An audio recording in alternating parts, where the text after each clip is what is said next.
Tais-toi, Viel, on va voir ce que cette femme a volé, hurla le policier en la poussant brutalement. Alma Jefferson, 77 ans, eut à peine le temps de se retourner, avant que le bruit sec de sa canne ne résonne sur le trottoir. « Je n'ai rien fait de mal, je ne fais que marcher », balbutia-t-elle d'une voix tremblante. Mais ses mots se perdirent dans les insultes. L'autre agent, plus jeune, lui arracha son sac avec mépris. « Ne fais pas la maligne, vieille noire », lança-t-il en la plaquant contre la voiture de police. Le choc lui coupa la respiration. Sa tête heurta le rétroviseur, un mince filet de sang coula le long de sa tempe. Autour d'elle, les passants hésitaient, certains filmaient sans oser parler. Le soleil brûlait, les uniformes étincelaient, et la dignité d'une femme se faisait piétiner. « Tu crois être notre égal ?» cracha le plus grand en brisant sa canne contre le capot. Alma vacilla, mais ses yeux restaient vifs. Sa main trembla, chercha sa poche, le téléphone vibra, et dans ce frisson discret, la justice commença à s'éveiller. Alma tremblait, assise à même le sol, le dos meurtri contre la carrosserie brûlante de la voiture de police. Son souffle était court, chaque inspiration la faisait grimacer. Autour d'elle, les policiers riaient encore, parlant d'elle comme d'un objet oublié. L'un d'eux, sans la regarder, écrasa du pied les morceaux de sa canne brisée. Elle savait qu'elle n'aurait pas la force de fuir ni celle de crier. Alors, lentement, avec la discrétion d'une femme qui a tout enduré, elle glissa sa main tremblante dans la poche intérieure de sa robe. Ses doigts touchèrent enfin le vieux téléphone. L'écran était fendu, taché de sang, mais fonctionnait encore. Elle appuya sur un seul contact. Le signal sonore retentit une fois, 2 fois, 3. Puis une voix répondit, grave, ferme, celle qu'elle n'avait pas entendue depuis des semaines. « Maman !» Sa gorge se serra. Sa bouche saignait un peu, mais elle murmura, « Mon fils, il me frappe. » Silence, un silence lourd, tranchant, qui sembla suspendre le temps. La voix de son fils changea aussitôt, glaciale, coupée de toute émotion. « Où es-tu ? » Rue en 115, près de la boulangerie, souffla-t-elle, la tête penchée, les lèvres à peine ouvertes pour ne pas attirer l'attention. Le tonnerre silencieux d'une promesse passa dans l'écouteur. Puis, la ligne se coupa net. Pas un mot de plus. Alma resta immobile, le téléphone glissé contre sa poitrine comme un talisman. Les policiers, occupés à parler dans leur radio, n'avaient rien remarqué. Le plus jeune ricana encore, « Regarde-la, elle fait semblant de prier. » Mais Alma ne priait pas, elle attendait. Son regard, malgré la douleur, se fit fixe, presque calme. Elle savait que son fils avait compris. Que là-bas, au-delà des rues et des grades, quelqu'un venait. Une main qui avait tenu un fusil. Une voix qu'aucun homme n'osait interrompre. Sous le soleil brûlant, au milieu du mépris et de la poussière, Alma Jefferson venait d'appeler la justice, en chuchotant. La rue entière semblait retenir son souffle. Autour d'Alma, les voitures ralentissaient, les passants s'arrêtaient à distance, les téléphones se levaient comme des miroirs muets. On filmait, on chuchotait, mais personne ne bougeait. Pas un pas vers elle, pas une main tendue. Les 2 policiers, convaincus de leur impunité, continuaient leur manège brutal. L'un fouillait son sac, jetant au sol ses papiers, son inhalateur, quelques pièces et des médicaments. L'autre la maintenait appuyée contre la portière, sa main serrée sur son bras maigre, laissant des marques violettes sur sa peau. Rien d'important, que des ordonnances et des miettes de vieille, ricana le plus jeune. Un rire bref, mécanique, sans âme. Un enfant à vélo s'arrêta. Il regarda la scène, hésitant. Le regard d'Alma croisa le sien. L'espace d'une seconde, elle crut voir un éclat de compassion. Mais le garçon détourna les yeux, et repartit en silence. Cette indifférence fit plus mal que la gifle reçue quelques instants plus tôt. Une femme, sur le trottoir d'en face, filmait discrètement, tremblante. Quand le policier la remarqua, il hurla. « Baissez ce téléphone. Vous voulez finir au poste ?» Elle obéit, les yeux pleins de honte. Les autres piétons baissèrent la tête, pressant le pas. Certains murmuraient, « Mieux vaut ne pas se mêler de ça. » Et la solitude d'Alma devint totale. Sous le soleil brûlant, la ville tout entière semblait se refermer sur elle, la laissant seule face à l'humiliation. L'air lui manquait, sa poitrine se soulevait à peine. Ses doigts cherchaient à tâtons les morceaux de sa canne, comme pour s'accrocher à une dignité qu'on lui arrachait morceau par morceau. La douleur physique se mêlait à une autre, plus sourde, plus insupportable, celle d'être vue, mais ignorée, d'exister dans les yeux des autres, uniquement comme une scène qu'on filme, pas comme une vie qu'on défend. Alors, Alma ferma les yeux, non pour fuir, mais pour se rappeler qu'elle n'était pas seule. Quelque part, quelqu'un marchait déjà vers elle, et quand il arriverait, Cette rue muette apprendrait à ses dépens qu'il n'y a rien de plus dangereux qu'une victime qu'on a forcée à se taire trop longtemps. Le plus âgé des deux agents soupira, irrité. Elle nous fait perdre du temps. Fouille son sac, on trouvera bien quelque chose. L'autre s'exécuta. Le contenu tomba sur le sol comme une vie qu'on renverse, un mouchoir taché, un porte-monnaie usé, 3 comprimés roulés dans la poussière, une photo froissée. Rien d'intéressant, juste la misère, ricana-t-il. Alma ne dit rien, son regard glissa lentement vers la photo. C'était celle de son fils, en uniforme, jeune encore, le sourire droit. Elle la fixa une seconde avant que la semelle d'un policier ne l'écrase dans la boue. Pas besoin de faire semblant d'être une sainte, mamie, on sait comment vous êtes. Autour d'eux, les témoins continuaient de filmer, le souffle court. Certains reculaient, d'autres murmuraient, c'est trop, mais personne n'avançait. Le silence se faisait lourd, presque palpable. Le policier corpulent reprit, allez, debout, tu marches jusqu'à la voiture où on te traîne. Alma leva lentement les yeux vers lui. Il y vit quelque chose d'étrange, pas de peur, pas de haine, mais une sorte de calme ancien, celui des gens qui ont déjà connu la guerre. Elle ne bougea pas. Tu veux jouer la muette? Très bien, dit-il en levant la main pour la frapper encore. Et c'est à cet instant que quelque chose changea dans l'air. Un bruit, d'abord lointain, monta dans la rue, le grondement d'un moteur puissant métallique, régulier. Les passants se tournèrent, intrigués. Les policiers se figèrent un instant, cherchant l'origine du son. Alma, elle ne regarda même pas. Ses doigts se resserrèrent autour du tissu de sa robe, son cœur battant avec lenteur. Elle savait, chaque seconde qui passait était une marche de plus vers le jugement. Ce n'était plus de la peur qui montait, c'était le compte à rebours. Le vent fit claquer la poussière autour d'elle. Les agents rirent encore, inconscients. Mais la tempête, déjà, avait pris la route. Le rugissement du moteur coupa net les rires. Un 4x4 noir, massif, surgit au coin de la rue, avalant l'asphalte comme une bête enragée. Les pneus hurlèrent, soulevant un nuage de poussière et de peur.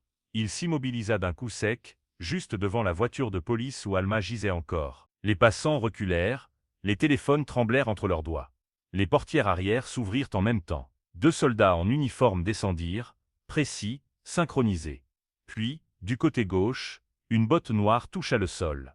Une deuxième suivit. L'homme qui se redressa semblait taillé dans le marbre, pantalon vert olive impeccable, veste bardée de décorations, regard d'acier. Sa présence seule fit taire la rue entière. Sans un mot, il avança.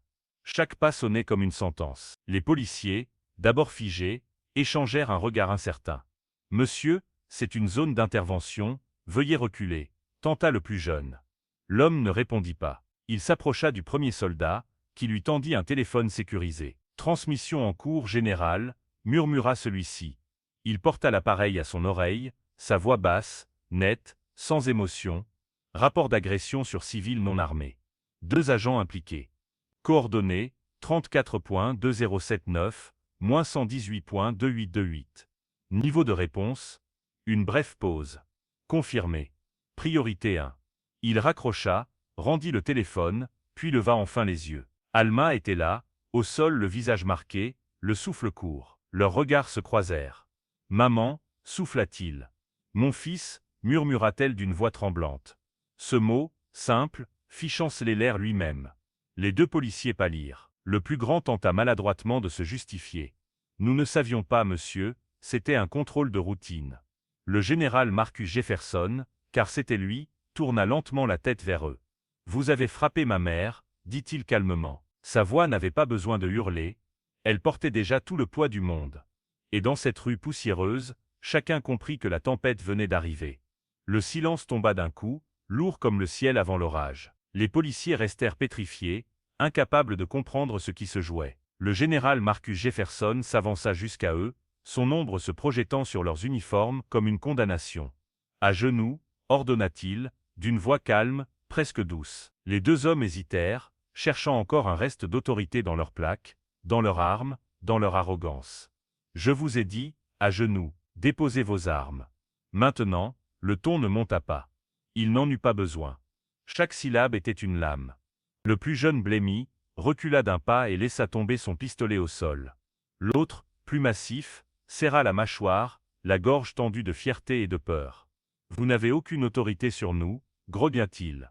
Marcus s'avança d'un pas, son regard froid planté dans le sien. « Je suis le général Marcus Jefferson. » Et vous venez d'agresser la mère d'un haut gradé de l'armée des États-Unis sur une voie fédérale. » Les mots frappèrent plus fort qu'un coup.